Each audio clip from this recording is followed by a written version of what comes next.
Ces 3 jeunes éléphants ont de la chance d'être en vie. Quand ils étaient bébés, leurs mères ont été tuées, probablement par des braconniers.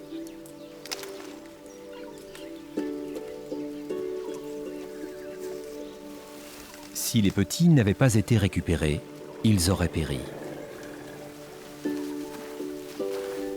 Aujourd'hui, ces petits ont de nouvelles mères et ce sont des humains.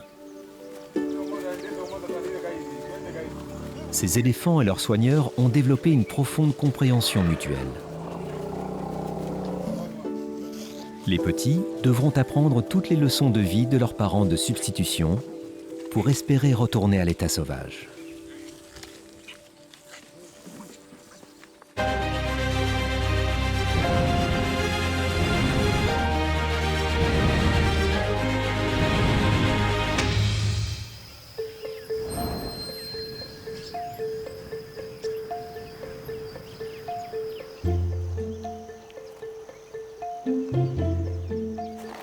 Nkala a 3 ans.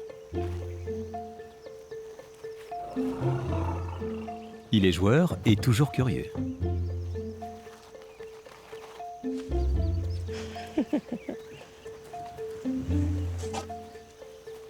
Il vit ici, en Zambie, dans une crèche dédiée aux éléphants,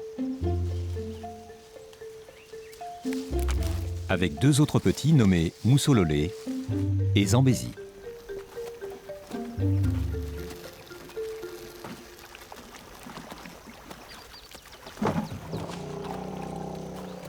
Sans parents naturels pour veiller sur eux, les orphelins forment une famille.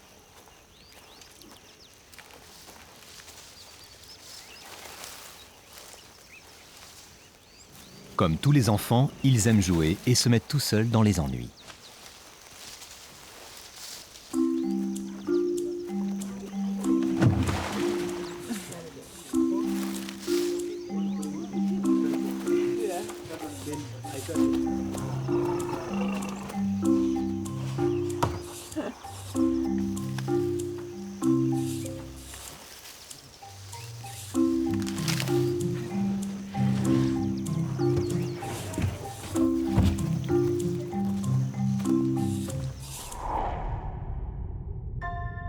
La crèche pour éléphants Lilaï est juste à l'extérieur de Lusaka, la capitale zambienne.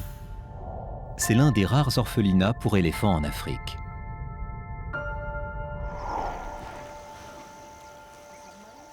Quand les orphelins arrivent ici, ils sont affamés et traumatisés. Rachel Merton dirige le projet zambien d'orphelinat pour éléphants. Quand ils nous rejoignent, qu'on vient de les sauver, la première chose, c'est de les laisser sucer nos doigts. Parce qu'un doigt est ce qui se rapproche le plus de la mère à ce stade. C'est un grand réconfort pour eux. Ça nous permet de créer un lien. Ils se sentent en sécurité. Et puis, ils aiment bien faire ça. La crèche a été bâtie près de Lusaka pour que les orphelins puissent obtenir les soins vétérinaires qu'ils ne pourraient avoir si la crèche était dans la nature.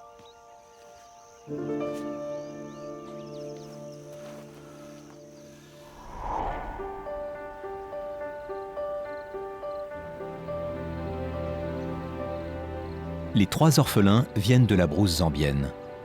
Ces vastes étendues abritent 23 000 éléphants.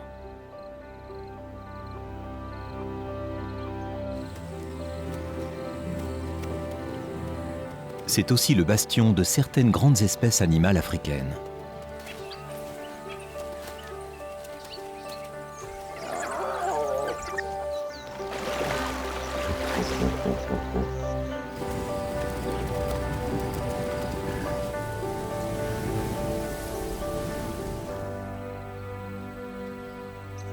Mais des hommes y vivent aussi. Les éléphants ont besoin d'un vaste territoire. Avec la croissance de la population humaine, les conflits se multiplient. Certains éléphants aiment manger les récoltes. Face à la perte de leurs réserves, les hommes se vengent facilement. Ce n'est pas la seule cause de la mort des éléphants. L'ivoire coûte $2000 le kilo.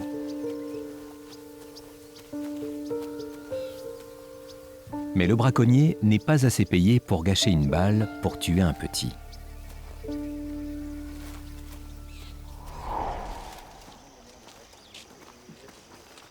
L'éléphant est le plus grand mammifère terrestre. Élever un animal qui grossit autant demande du temps et du dévouement.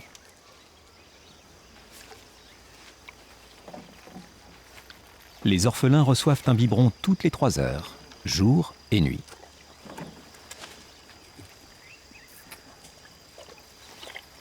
Nkala est le dernier arrivé à l'orphelinat. Des villageois l'ont trouvé dans la brousse, seul et affamé. Il avait 3 mois. Sa mère était morte.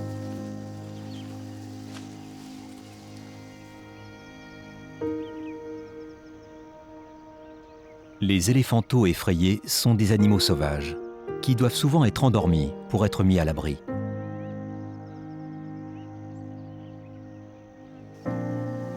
Les soigneurs ont pu améliorer l'état physique de Nkala, mais son état psychologique mettra plus de temps à guérir.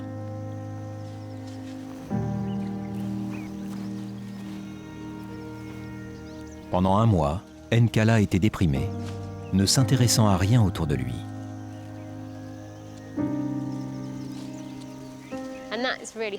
C'était un vrai crève-cœur, parce que ça montre qu'ils ont vraiment baissé les bras. Mais les soigneurs peuvent les rassurer et leur faire sentir qu'on les aime, pour qu'ils se sentent bien. Petit à petit, on les encourage à redevenir normaux. Avec ça, en laissant faire le temps, ils peuvent guérir physiquement et émotionnellement.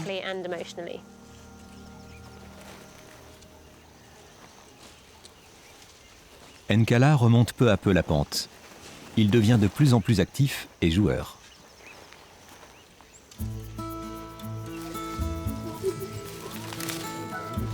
Il apprend à se nourrir tout seul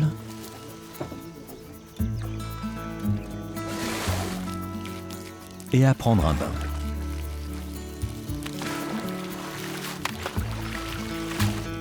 Mais il n'a pas encore compris comment boire avec sa trompe.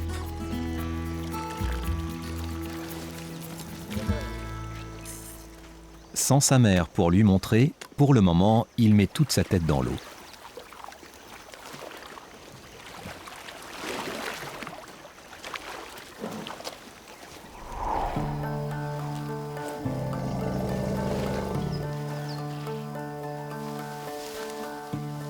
Dans la nature, les éléphantes sont les mères les plus dévouées du règne animal.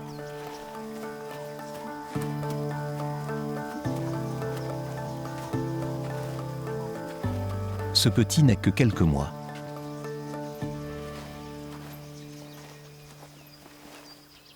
Sa mère reste toujours au plus près de lui, le guidant et le rassurant.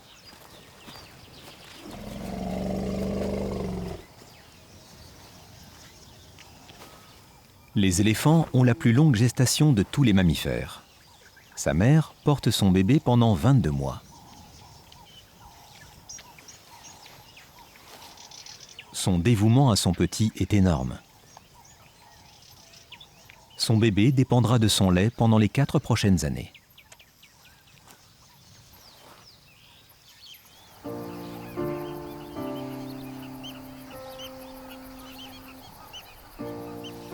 Les plus jeunes ont besoin d'être guidés jusqu'à l'adolescence. Les liens entre la mère et sa descendance perdurent toute la vie.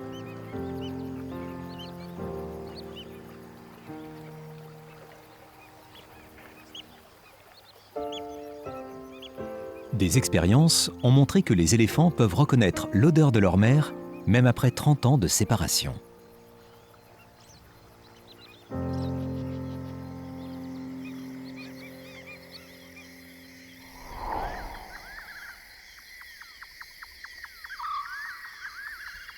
Il est 23 heures. Pour les soigneurs de la crèche, la journée est loin d'être terminée. S'occuper d'un éléphant est un travail exigeant. C'est pour Zambézy. Ils doivent nourrir les orphelins 2 fois dans la nuit.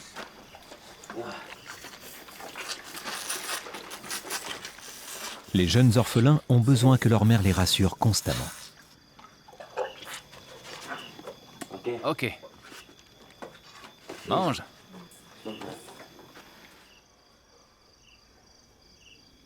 Les soigneurs se relaient pour dormir non loin des petits. Mais ils n'auront pas une nuit paisible.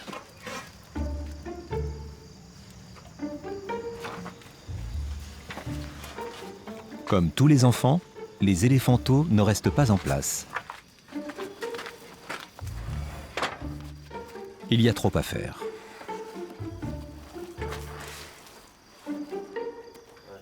À 2 heures, ils ont encore faim.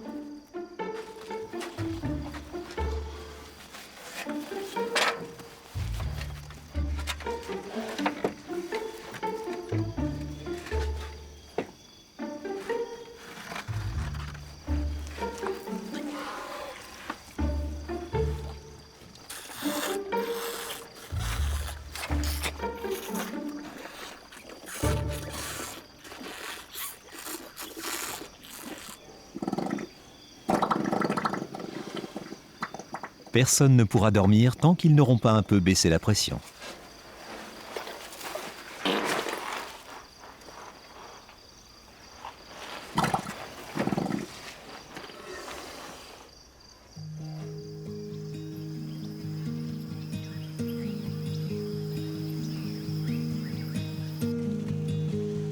Le matin, les petits se réveillent tôt.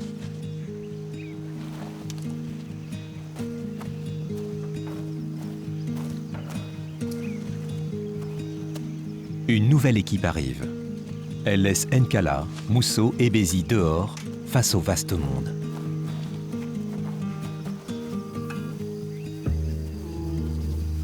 La brousse autour de la crèche est la salle de classe des éléphantaux.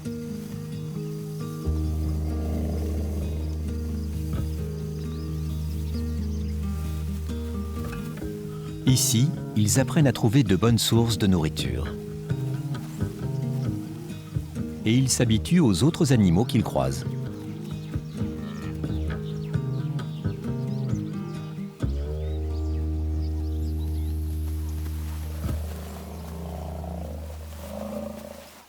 C'est un endroit sûr pour Nkala et les autres orphelins. La crèche est au cœur d'un parc de 650 hectares.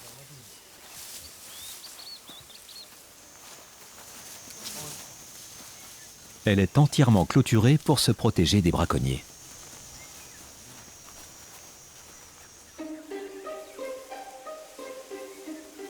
Les éléphantaux sont voraces. Ils vont mâcher avidement toute la végétation que leur trompe pourra attraper.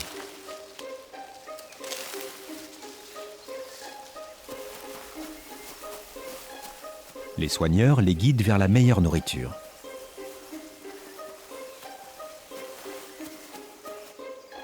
Marcher 4 ou 5 heures chaque matin permet d'améliorer l'endurance des petits, ce qui est nécessaire à leur remise en liberté.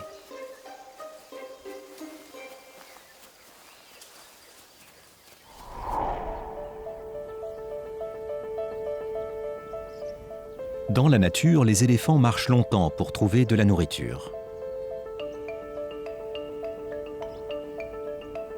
Dans un terrain aride, les hardes doivent arpenter des centaines de kilomètres carrés.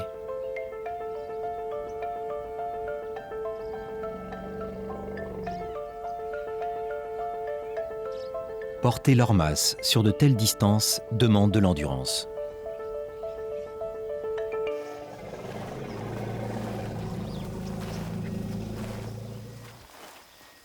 Mais les éléphants ont une merveille d'ingénierie naturelle avec eux, leurs pieds.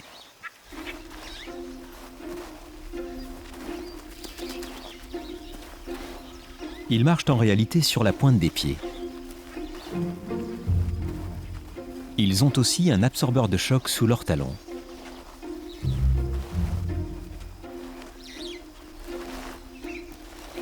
Quand le poids de l'éléphant s'appuie sur chaque pied, celui-ci s'étale de 10 cm.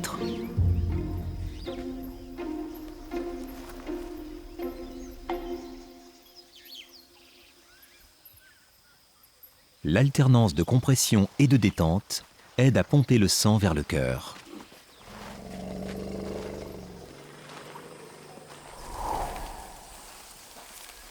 À la crèche, les petits ne font que de courtes distances. Mais ça donne soif.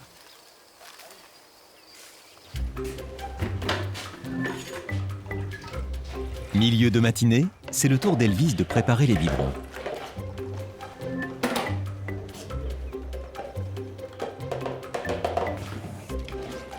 Les éléphants ne peuvent pas digérer le lait de vache. L'orphelinat a dû faire des recherches pour perfectionner sa recette. Elle est basée sur une grande quantité de lait en poudre pour bébés humains.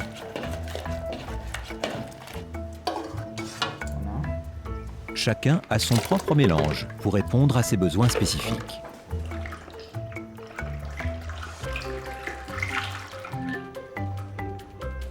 Eau chaude et avoine cuite apportent la touche finale. Quoi qu'ils fassent, quand ils me voient arriver avec le lait, ils courent vers moi. Ils arrêtent tout ce qu'ils font. Ils préfèrent le lait à n'importe quoi d'autre.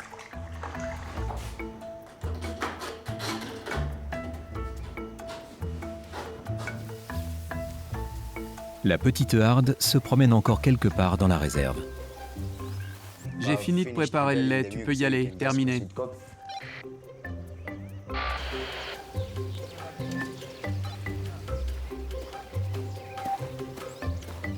Elvis doit maintenant les trouver avant que les petits n'aient trop faim.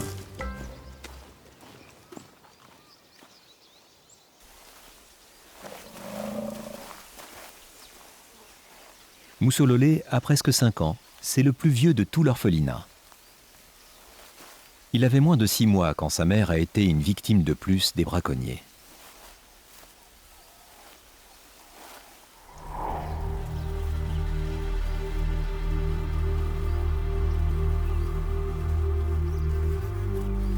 Ayant tué la mère, les braconniers ont aussi tué l'officier de protection de la nature qui les avait défiés.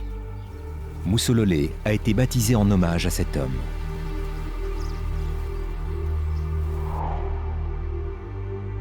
Quand on l'a recueilli, il était si faible que les soigneurs ont pensé qu'il allait mourir.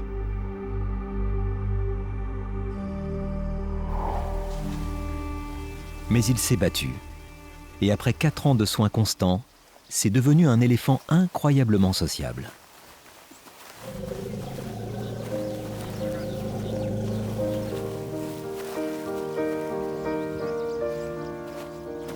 Il est 9 h et les éléphantos savent qu'on leur doit un biberon.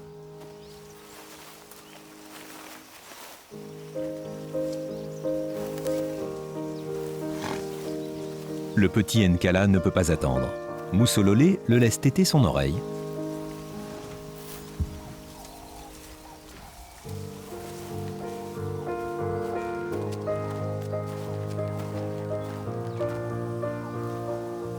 Nkala aurait besoin de se rassurer en tétant sa mère.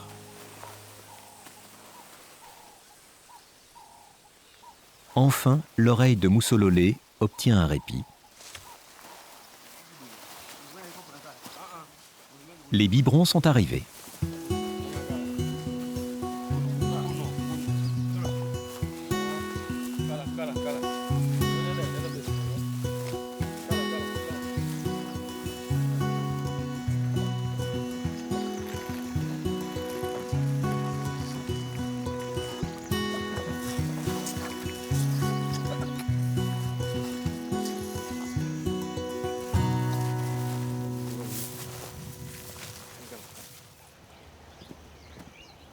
Pendant que les orphelins sont dehors, Oliver en profite pour faire quelques améliorations.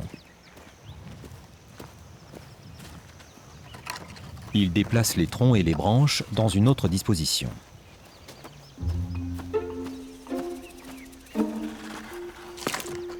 Les éléphants passent ici plusieurs heures par jour. Il est important de les stimuler. Déplacer les aménagements suffit à leur donner de quoi explorer. Puis, Oliver sort une arme secrète. Les huiles essentielles. De la menthe poivrée et de l'ail. Ce sont des huiles essentielles. Elles sentent très fort. Oliver met quelques gouttes à des endroits stratégiques. L'ail va sur un tronc,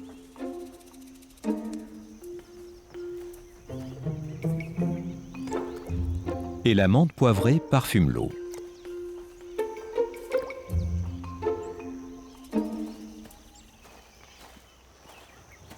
Oliver est curieux de voir la réaction des orphelins.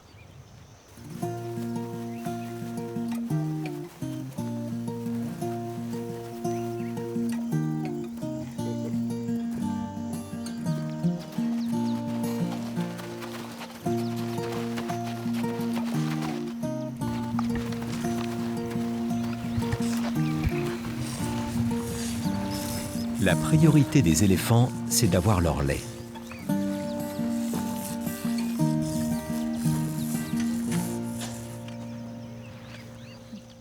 Il est temps d'explorer.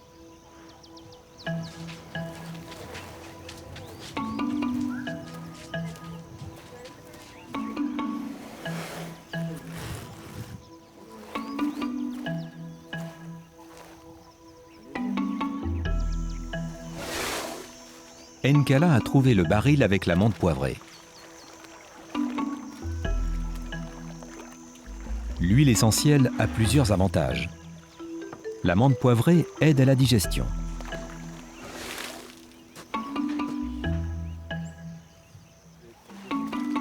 L'ail agit contre les parasites intestinaux.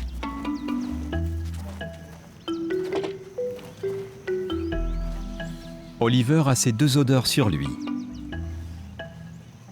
Pour Zambézy, ça le rend très intéressant.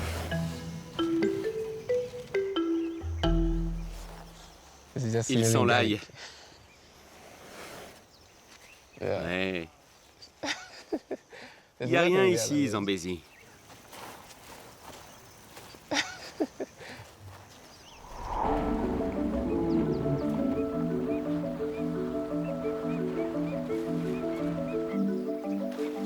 L'odorat d'un éléphant est 4 fois plus puissant que celui d'un chien.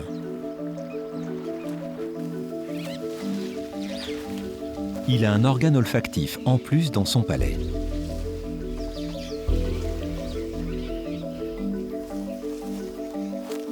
Les odeurs sont testées avec le bout de la trompe, qui les transmet à la bouche.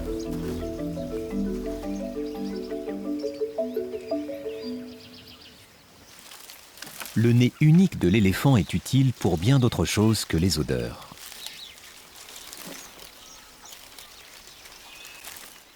Le bout de la trompe a 2 doigts préhensils aptes à des tâches délicates.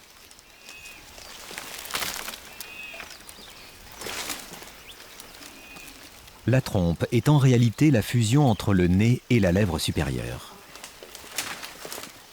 Elle n'a pas d'os.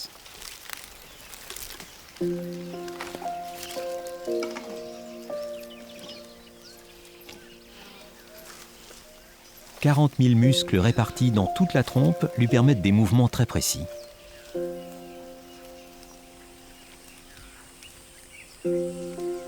Son fonctionnement est identique à celui de notre langue. Les muscles d'un côté se contractent pendant que les muscles opposés se détendent.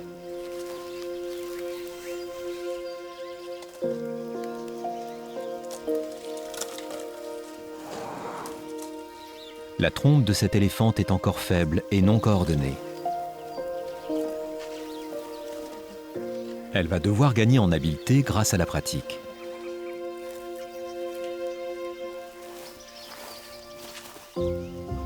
Quand elle aura bien grandi, elle pourra soulever près d'1 demi-tonne avec sa trompe.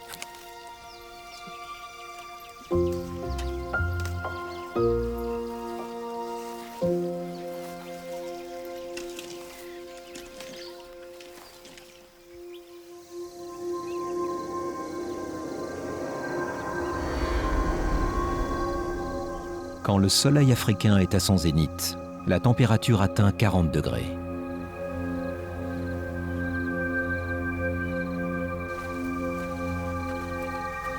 La peau de l'éléphant a 2,5 cm d'épaisseur.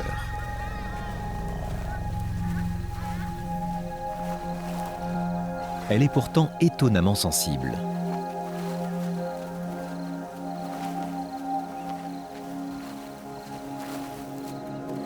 Pour les protéger des rayons ultraviolets, les éléphants prennent des bains de boue dès qu'ils le peuvent.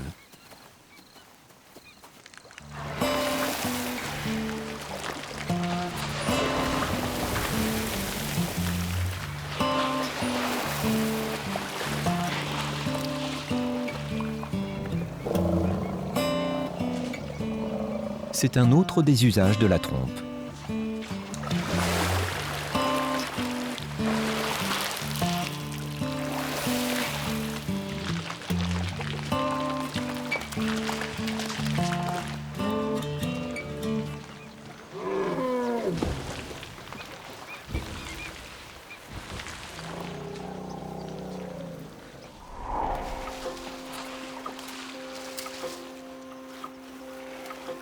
Le troisième éléphanteau de la crèche Lilaï, c'est Zambézy.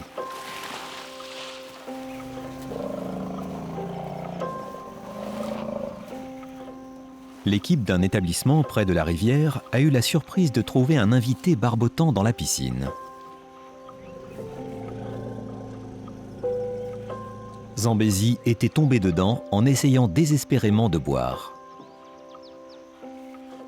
Il n'avait qu'1 mois.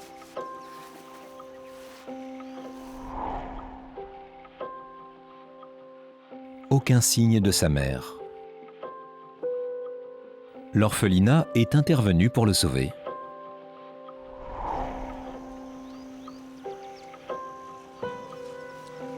Zambézy a maintenant 4 ans et demi et une santé de fer.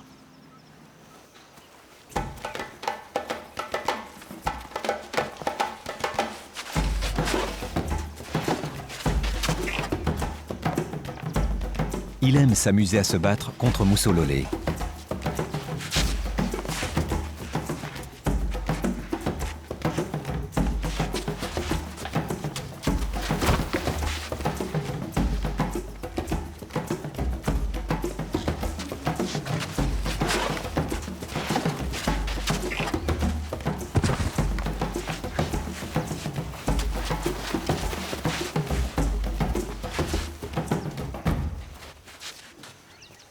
Ils s'entraînent pour plus tard, quand ils devront s'affronter pour la préséance et les femelles.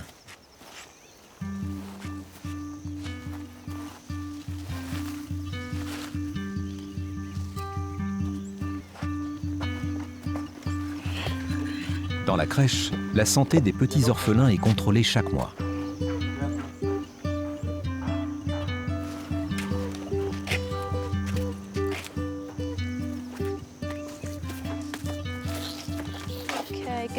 Ok, c'est bien, Aaron. Il pèse 653 kilos. Waouh. Ok. Zambézy aime tellement téter qu'il se fiche qu'il n'y ait que de l'eau. C'est bien. Son soigneur appuie sur la tétine pour réduire le débit, afin d'en garder pour les autres. Hauteur, longueur, corpulence, défense, tout est noté.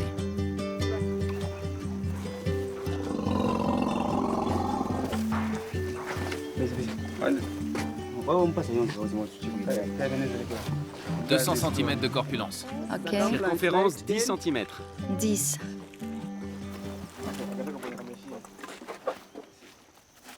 Fini. Oui. Oui. Zambézy pèse 653 kilos. Aaron, vas-y. Elvis? Les 5 soigneurs ensemble ne pèsent que la moitié. 4. On est loin.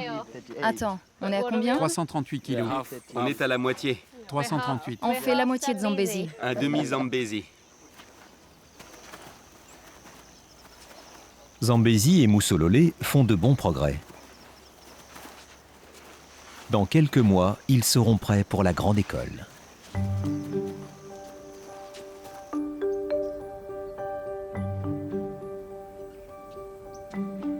Le camp Phoenix Release Facility est à 350 km à l'ouest de Lusaka, dans le centre de la Zambie.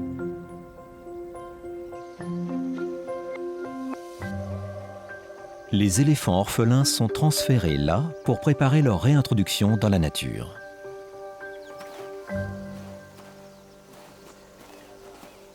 À 6 ans, Maramba est un éléphant turbulent. Il est arrivé ici l'année dernière. Il a rejoint une harde de 9 autres orphelins.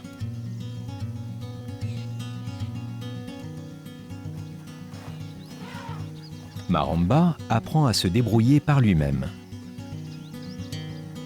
à se reposer davantage sur le troupeau et moins sur les humains.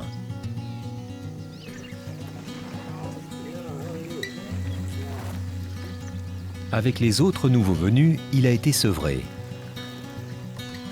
Son lait, de plus en plus dilué, jusqu'à ce qu'il perde goût au biberon.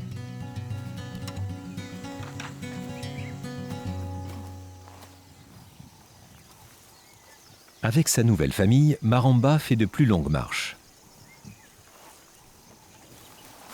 Mais c'est la pleine nature. Il y a des prédateurs.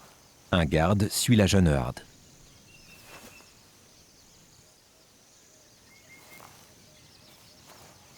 Aujourd'hui, Maramba semble avoir un problème.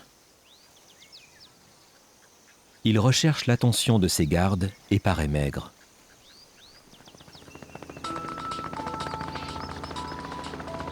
Quand un éléphanteau tombe malade, il peut rapidement mourir.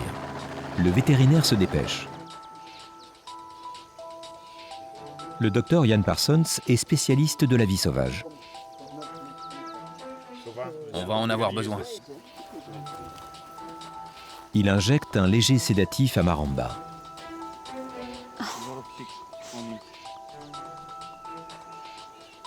Il faut quelques minutes pour qu'il fasse effet. Sur le côté.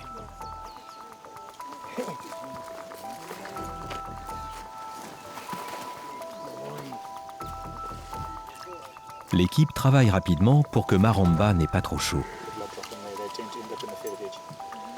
Après l'auscultation, le docteur Parsons estime que le problème vient d'une infection parasitaire.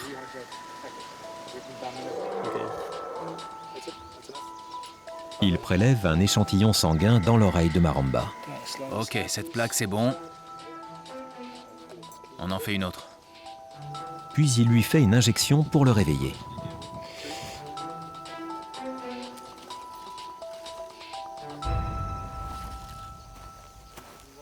Il faudra attendre le résultat du test sanguin pour faire un diagnostic.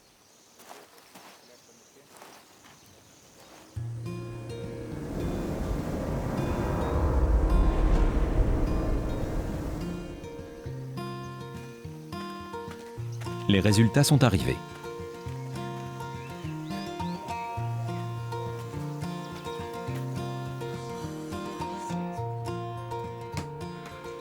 Aucune trace d'une menace parasite, mais Maramba est anémié. Maramba. Les soigneurs le remettent au biberon pour qu'il se reconstitue.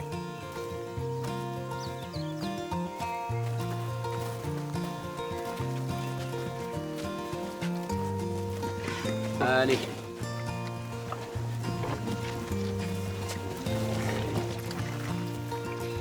Une fois qu'il est suffisamment fort, Maramba peut prendre son indépendance. Dans quelques années, il rejoindra les éléphants sauvages, là où il est censé être. C'est fini. C'est fini.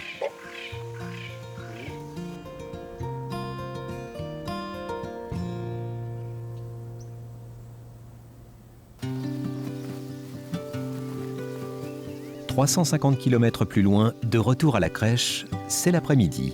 L'air se rafraîchit.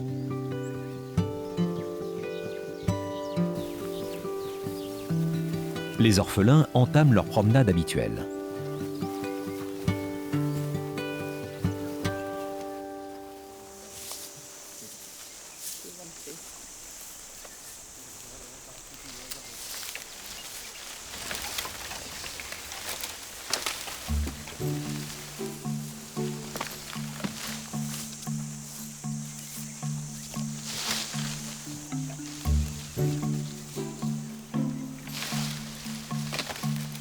Le petit Nkala imite les orphelins plus âgés et apprend quel est le meilleur feuillage.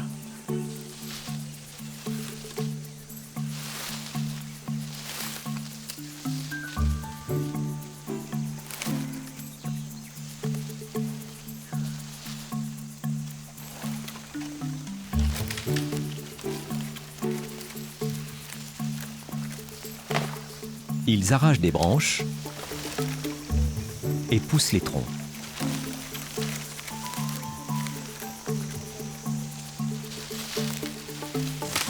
Les éléphants ont un plus gros impact sur l'environnement que tous les autres mammifères, à part l'homme.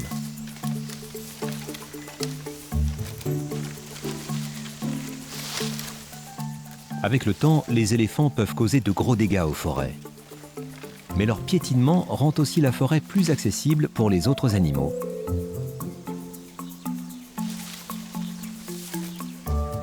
Les jeunes pousses des arbres sont à un niveau que les koudous et les impalas peuvent atteindre.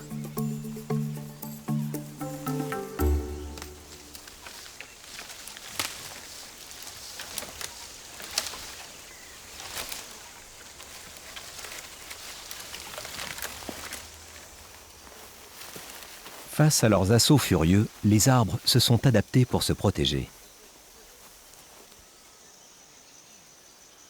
Celui-ci produit des feuilles avec un important taux de tanin, ce qui les rend détestables pour les éléphants.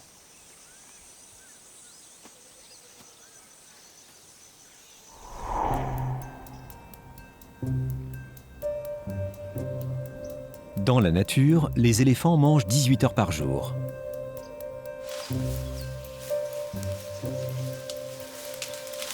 C'est nécessaire.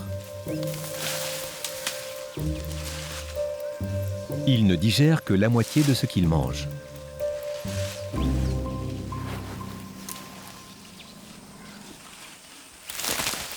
Le reste ressort directement de l'autre côté. Plus de 155 kg de déjection par jour.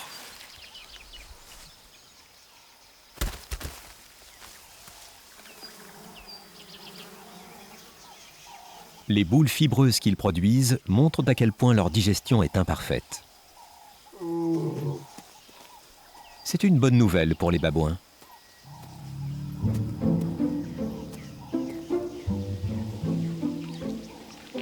Ils se nourrissent essentiellement de fruits. Mais les fruits contiennent peu de protéines.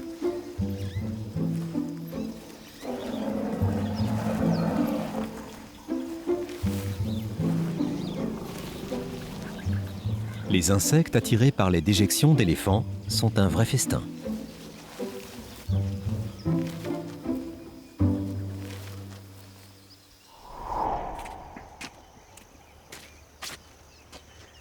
Il n'y a pas de babouin à la crèche.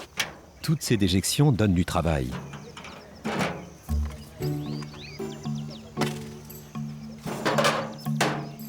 Quand les orphelins sont sortis, les soigneurs peuvent enfin nettoyer.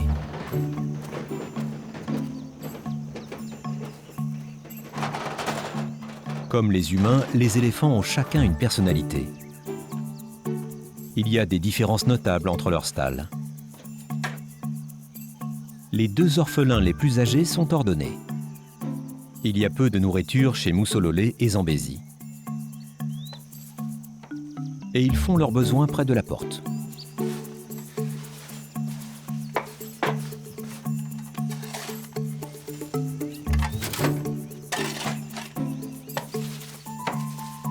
Le petit Nkala est le plus jeune. Sa stalle est différente. La nourriture et les crottes sont mélangées et répandues partout.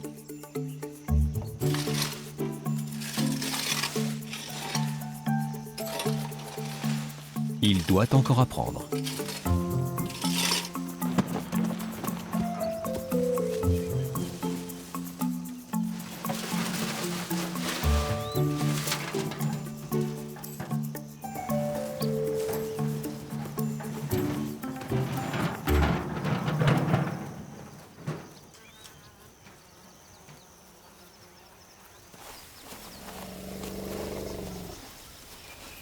Il se fait tard. Il est presque l'heure de retourner à la crèche pour les orphelins. Sans mère pour les protéger, les éléphantos sont tendus. Les phacochères, ça va. Mais la vue d'un zèbre, c'est trop pour Zambézi.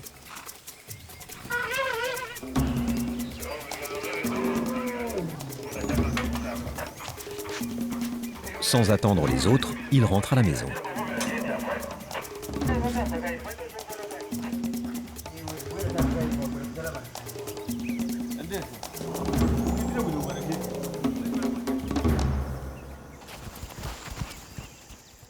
Heureusement, il n'y a pas de prédateurs dans le parc. Zambézie retrouve une stalle bien propre et sans danger.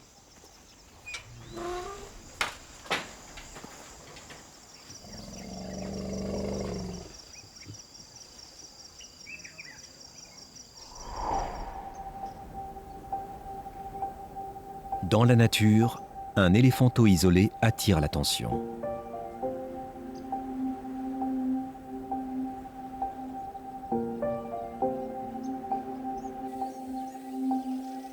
Outre les humains, les lions sont une grande menace pour les éléphants.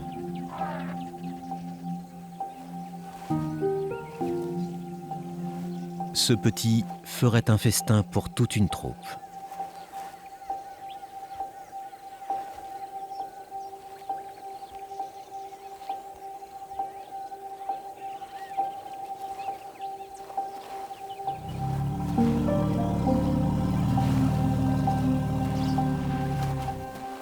Heureusement, sa mère est très attentive à ne pas le laisser se mettre en danger.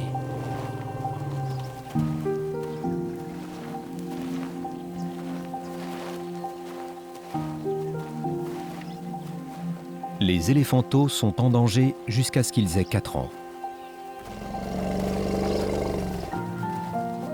Pour les protéger, la famille reste groupée.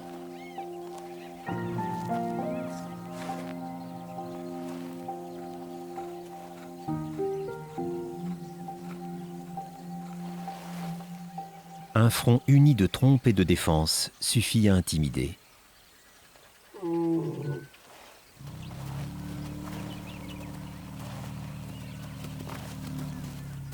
Les lionnes ne sont pas la seule inquiétude des mères éléphants.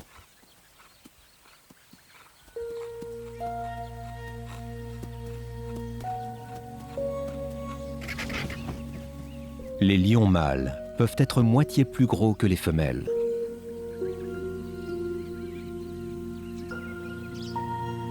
Quand la proie devient grosse, la puissance du mâle peut faire la différence. Même un mâle solitaire peut tuer un éléphanteau.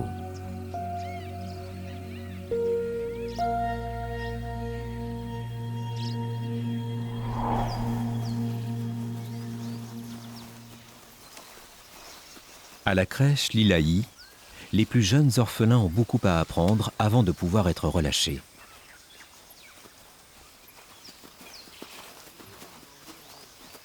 Pour le moment, ils doivent juste devenir plus grands et plus forts.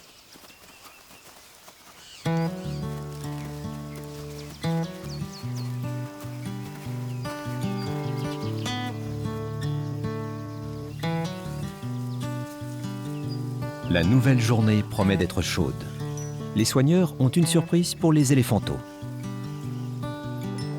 À quelques kilomètres de la crèche se trouve un lac.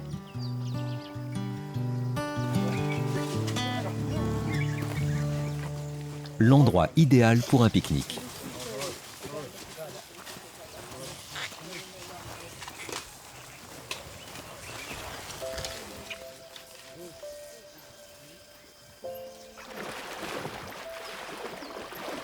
Se tremper dans le lac est un bon moyen de se rafraîchir.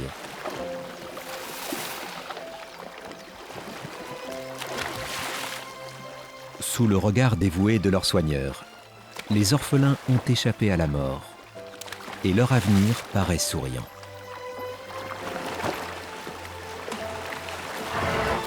Moussololé et Zambézie ont appris tout ce que la crèche pouvait leur enseigner. Dans quelques mois, ils rejoindront le camp Phoenix Release Facility.